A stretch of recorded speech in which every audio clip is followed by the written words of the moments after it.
పరిస్థితి చెప్పవచ్చు. Right Rajesh, thank you.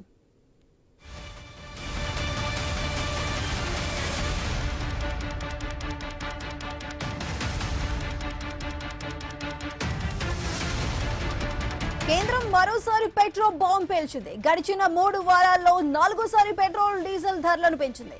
ఇంధన ధరలు జెట్ స్పీడ్ తో దూసుకెళ్తుంటే సామాన్యుడి బతుకు మాత్రం పాతాళానికి పడిపోతోంది. 3 వారాల్లో 4 సార్లు ధరలు పెంచడం అంటే ప్రజలు జేబులకు నిలువునా కన్నం వేయటమే అంటున్నారు సగటు సామాన్యులు. నిత్యావసరాల ధరలు కొండెక్కి కూర్చున్న తరుణంలో ఈ పెట్రోల్ మంట సామాన్య మధ్యతరగతి కుటుంబాల గుండెల్లో దడ పుట్టిస్తోంది. లీటర్ ధర డబుల్ సెంచరీ దాటినా ఆశ్చర్యపోనక్కర్లేదు. ఆర్థిక నిపుణుల హెచ్చరికలు చూస్తుంటే మున్ముందు రోజుల్లో బతకటం ఎలా అన్న భయం గుప్పిట్లోకి ప్రజలు జారుకుంటున్నారు. పశ్చిమాసియాలో ఉద్రిక్తతలైతే లాభం ఎవరిది అంటూ సామాన్యుడి ఆగ్రహ జ్వాలలు రగిలిపోతున్నాయి. అంతర్జాతీయ మార్కెట్లో ముడి చమురు ధరలు పెరగటానికి పశ్చిమాసియాలో జరుగుతున్న యుద్ధ వాతావరణమే కారణమని కేంద్ర ప్రభుత్వం చేతులు దులుపుకుంటోంది. కానీ అంతర్జాతీయంగా ధరలు తగ్గినప్పుడు ఆ లబ్ధిని ప్రజలకు బదిలీ చేయకుండా ఎక్సైజ్ డ్యూటీలు, ట్యాక్సుల రూపంలో ఖజానా నింపుకున్నదెవరు? చమురు సంస్థలకు ధరలు నిర్ణయించే స్వేచ్ఛను ఇచ్చేసి తాము మాత్రం ప్రేక్షక పాత్ర పోషిస్తున్నామనటం బాధ్యత రాహిత్యానికి పరాకాష్ట కాదా? వాట్ తగ్గించే ప్రసక్తే లేదు, ప్రజల జేబుల చిక్కులకు మాకేంటి సంబంధం అంటూ ఇలా ప్రభుత్వాల పనితీరుపై అసహనం వ్యక్తం చేస్తున్నారు దేశ పేద మధ్యతరగతి ప్రజలు.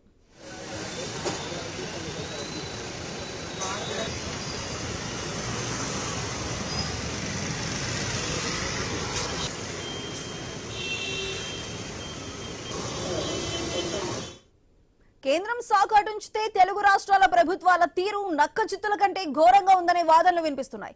కేంద్రం ధరలు పెంచిన ప్రతిసారి పెరిగిన ధరపై తమకొచ్చే వ్యాట్ రూపంలో అదనపు ఆదాయాన్ని ఎంజాయ్ చేస్తున్నాయి రాష్ట్ర ప్రభుత్వాలు. పెరిగిన ధరలతో ప్రజలు అల్లాడిపోతుంటే వ్యాట్ తగ్గించే ప్రసక్తే లేదని తెగేసి చెబుతున్నాయి. కేంద్ర రాష్ట్ర ప్రభుత్వాలు చేతులెత్తేస్తున్న తరుణంలో పెట్రోల్, డీజిల్ లీటర్ ధర డబుల్ సెంచరీ దిశగా ఆర్థిక వినాశనం వైపు అడుగులు వేస్తున్నాయి. ఇంధనం ధరల పెరుగుదల వాహనదారుల సమస్య కాదు. డీజిల్ ధర పెరిగితే రవాణా ఛార్జీలు పెరుగుతాయి.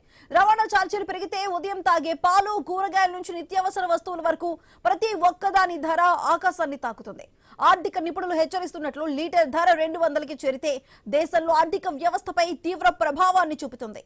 మధ్యతరగతి ప్రజలు తమ పొదుపు మొత్తాన్ని కోల్పోయి అప్పుల పాలు కావాల్సి వస్తుంది.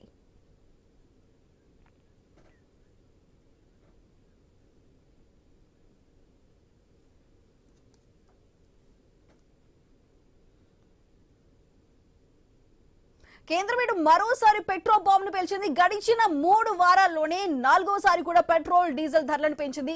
మరి రేట్స్ కి సంబంధించి పూర్తి డీటెయిల్స్ మా తెలంగాణ బ్యూరో చీఫ్ కిరణ్ అందిస్తారు.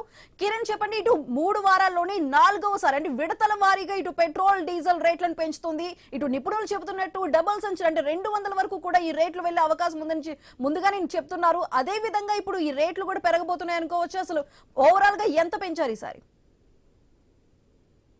ప్రస్తుతం ఇప్పుడు పశ్చిమాసియా దేశాలకు సంబంధించిన యుద్ధం మన దేశంపై తీవ్రంగా పడుతుంది అనడానికి రోజు రోజుకు పెరుగుతున్నటువంటి ధరలు నిదర్శనంగా అందిపోతుంది.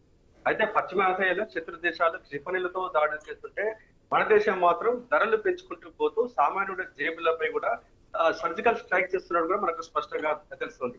అక్కడేమో యుద్ధం వల్ల దేశ ప్రజల రక్తం చెందుతుంటే ఇక్కడ పెరిగిన ధర వల్ల మన దేశ ప్రజల బతుకులు చిత్రం అవుతున్నటువంటి పరిస్థితులు మనం చూస్తా ఉన్నాం. అక్కడేమో క్షిపణులు, డ్రోన్లతో దాడులు చేసుకుంటుంటే ఇక్కడ మాత్రం ధరలు పెంచుకుంటూ పోతూ మన ఆర్థిక వ్యవస్థపైనే దాడి జరుగుతున్నటువంటి పరిస్థితులు కూడా మనం స్పష్టంగా చూస్తా ఉన్నాం. రోజు రోజుకు సగటు సామాన్యుడు వాట్సాప్ ఓపెన్ చేయాలంటే ఉంటే మొబైల్ పరిస్థితి మనం చూస్తా ఉన్నాం.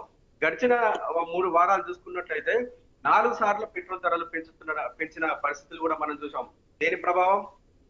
దేశ ఆర్థిక సంక్షోభం పై పడేటువంటి ప్రమాదం ఉందని కూడా ఇప్పటికే ఆర్థిక నిపుణులు కూడా హెచ్చరికలు కూడా జారీ చేస్తా ఉన్నారు. ఓవైపు కేంద్రం ధరలు పెంచుకుంటూ పోతుంది, కానీ రాష్ట్రం మాత్రం వ్యాట్ తగ్గించడంలో కూడా పూర్తిగా అలసత్వం ప్రదర్శిస్తుందని కూడా మనకు స్పష్టంగా తెలుస్తా ఉంది. ఎందుకంటే మన తెలంగాణలో చూసుకోవచ్చు, ఏపీ చూసుకోవచ్చు. ఈ 2 తెలుగు రాష్ట్రాలతో పోలిస్తే మహారాష్ట్ర, కర్ణాటక, యూపీ, గుజరాత్ లాంటి రాష్ట్రాల్లో మనకన్నా ఇంకా 5-7 రూపాయలు పెట్రోల్ ధర తక్కువ ఉన్నటువంటి పరిస్థితులు మనం చూస్తా ఉన్నాం. వైపు ఈ ప్రభావం ఏ విధంగా ఉంటుందంటే మనకు చాలా క్లియర్ గా చూసుకోవచ్చు. ఒక్క సామాన్యుడి సంబంధించి వాహనదారుడి పైనే ఈ ప్రభావం పడదు. ఉదయం మనం కొనుక్కునేటువంటి పాల ప్యాకెట్ కావచ్చు, పాలు కావచ్చు, సగటు సామాన్య రైతు పాలు పోయాలంటే నాణ్యతను బట్టి 60 నుంచి 80 రూపాయల వరకు లీటర్ ధర ఉంటుంది. కానీ ఇప్పుడు రవాణా ఛార్జీలు పెరుగుతున్నాయి కాబట్టి ఇంకా పెంచే అవకాశం ఉంటుంది. అంటే పాల ధర కూడా పెరిగే అవకాశం ఉంటుంది. దాంతో పాటు ఇటు కూరగాయల ధరలు, రవాణా ఛార్జీలు, డీజిల్ ఛార్జీలు పెరిగాయి. డీజిల్ ధర పెరిగింది కాబట్టి రవాణా ఛార్జీలు కూడా పెరిగే అవకాశం ఉంటుంది. తద్వారా కూరగాయల ధరలు పెరిగే అవకాశం ఖచ్చితంగా ఉంటుంది. ఆ తర్వాత పప్పు, ఉప్పులు, నిత్యావసర సరుకులు. అంటే పేదోడు బతకడానికి విలాసాల మాట అటుంచితే పేదోడు బతకడానికి సంబంధించి ఇటు ఇది పాల ప్యాకెట్ కావచ్చు, ఇటు కూరగాయలు, ఇటు నిత్యావసర సరుకులకు సంబంధించిన ధరలు పూర్తిగా పెరిగేటువంటి అవకాశాలు మనకు కళ్ళ ముందే కదలాడుతున్న పరిస్థితి అయితే ఉంది. అంటే ఉదాహరణకు సగటు సామాన్యుడి నెలవారీ జీవితం 15,000 నుంచి 20,000 రూపాయల ఒక అంచనా వేసుకున్నట్లయితే ఆ భారం ఇంకా పెరిగేటువంటి అవకాశాలు అయితే ఉన్నాయని చెప్పొచ్చు. పేదోడి నెలవారీ జీతం పెరగదు, కానీ ఖర్చులు మాత్రం పెరుగుతున్నటువంటి ఈ పరిస్థితులు మనం కళ్ళారా చూస్తా ఉన్నాం.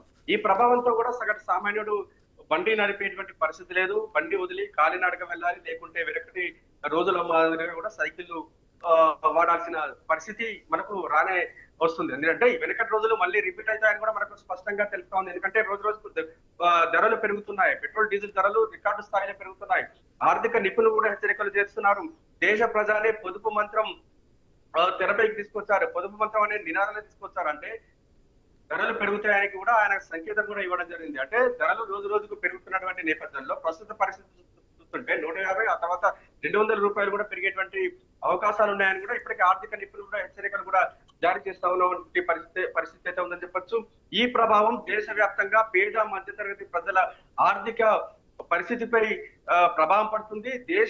దేశం ఆర్థిక సంక్షోభం వైపు అడుగులు వేస్తుందనడానికి ఇది సంకేతంగా కూడా మనకు స్పష్టంగా తెలుస్తా ఉంది. అంటే ఇప్పటికే పెంచిన ధరలతో చూసుకున్నట్లయితే ఒక లీటర్ పెట్రోల్ ధర ఇప్పుడు 115 రూపాయలకు చేరినటువంటి పరిస్థితి అయితే ఉంది. అంటే 3 వారాల్లో చూసుకున్నట్లయితే దాదాపు 4 నుంచి 5 రూపాయలు పెరిగినటువంటి పరిస్థితులు మనం చూస్తా ఉన్నాం.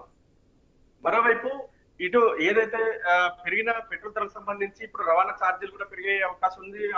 హైదరాబాద్ లో ఆటో సంబంధించిన క్యాబ్ సంబంధించినటువంటి పూర్తిగా పెంచేటువంటి అవకాశాలు ఉన్నాయి. నిత్యావసర సరుకులు కూడా పెరిగేటువంటి ధరలు కూడా పెరిగేటువంటి అవకాశాలు అయితే ఉన్నాయని చెప్పొచ్చు. ఇప్పుడు ముందుంది ముసళ్ళ పండుగ అన్నట్టు కూడా ఇప్పుడు పెంచిన పెట్రోల్ డీజిల్ ధరలు పెరుగుదల చూస్తుంటే కిరణ్, ఇటు ఇది అంతర్జాతీయ సమస్య, అక్కడ హార్మూజ్ దగ్గర సిచ్యువేషన్ బాగోలేదు కాబట్టి ఇటు మేము రేట్లు పెంచుతున్నామంటూ కేంద్రం మాటల వరకే చెప్పి, అంటే ఈ సిచ్యువేషన్ ఎలా కంట్రోల్ చేయాలో తెలియక చేతులు ఎత్తేసింది అనుకోవచ్చా?